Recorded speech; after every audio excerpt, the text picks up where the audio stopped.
Meu avô é japonês, né? Casou com uma brasileira, amazonense. Então, a nossa família toda viveu por muitos anos em Parintins, no Amazonas.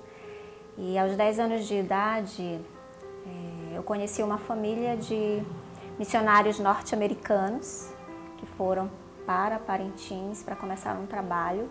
Então, no bairro, eu conheci o trabalho com uma classe bíblica. Então, eu fui assistir com meus primos, meus tios, e ali eu entendi a mensagem do Evangelho, aceitei Jesus como meu Salvador, comecei a frequentar e assim toda a minha família começou a ir para a igreja também. Eu tinha esse desejo de ser uma missionária.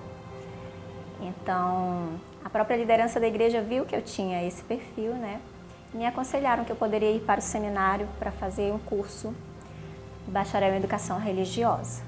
Então, eu concluí o ensino médio com 17 anos de idade, eu fiz magistério, e aí eu iria fazer pedagogia, mas optei por fazer primeiro o curso de educação religiosa.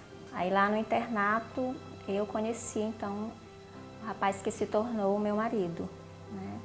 Então muito jovem eu perdi meu pai, minha mãe foi morar no Japão com alguns tios, e então eu me casei com 19 anos de idade.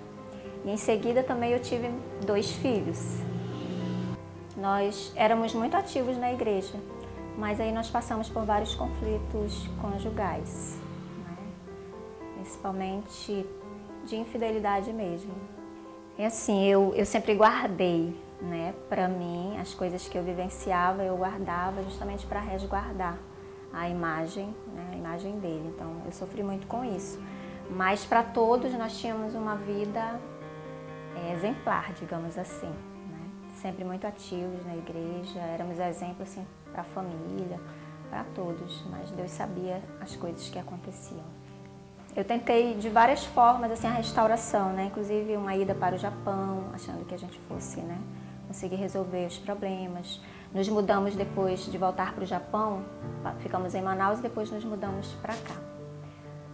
Então, aí aconteceram outras questões assim, que sempre me afetavam, né, dentro desse relacionamento conjugal, que já começaram até a me distanciar também de Deus, porque eu não tinha mais alegria, eu não conseguia mais orar, né, problemas bem sérios mesmo.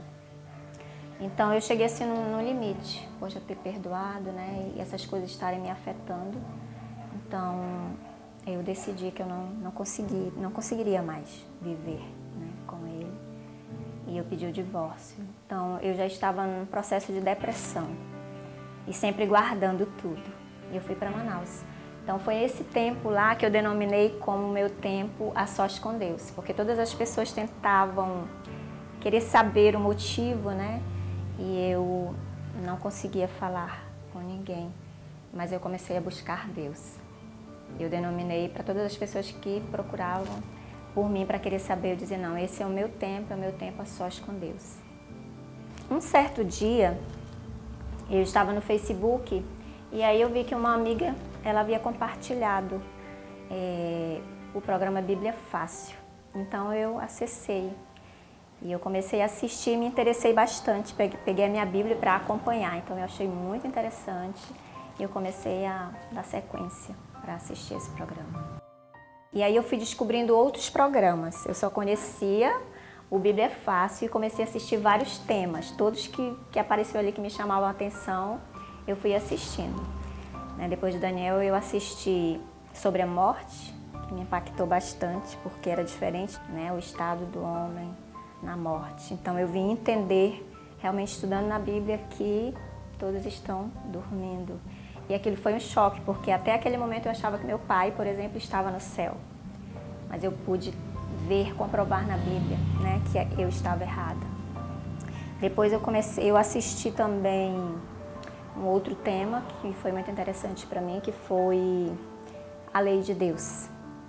E aí eu já entrei para assistir também o sábado. E aí eu pesquisando encontrei o Na Mira da Verdade, porque aí vinham as dúvidas na minha mente daquilo que eu havia aprendido, né, na igreja, da qual eu fui membro por muitos anos. E então dúvidas como, por exemplo, sobre o arrebatamento. Então eu pesquisava lá aquele tema, né, e aparecia na Mira da Verdade aquele programa e eu ia assistindo e pegava minha Bíblia, ia comparando e tudo ficava muito claro. Depois que eu conhecia Novo Tempo, né, que eu conhecia as verdades que eu não conhecia, as verdades de Deus que eu não conhecia, eu sou uma nova pessoa. Apesar de todas as dificuldades que eu passei, momentos difíceis, hoje eu posso dizer que eu sou completamente feliz. Feliz com Jesus, feliz com essa verdade, né?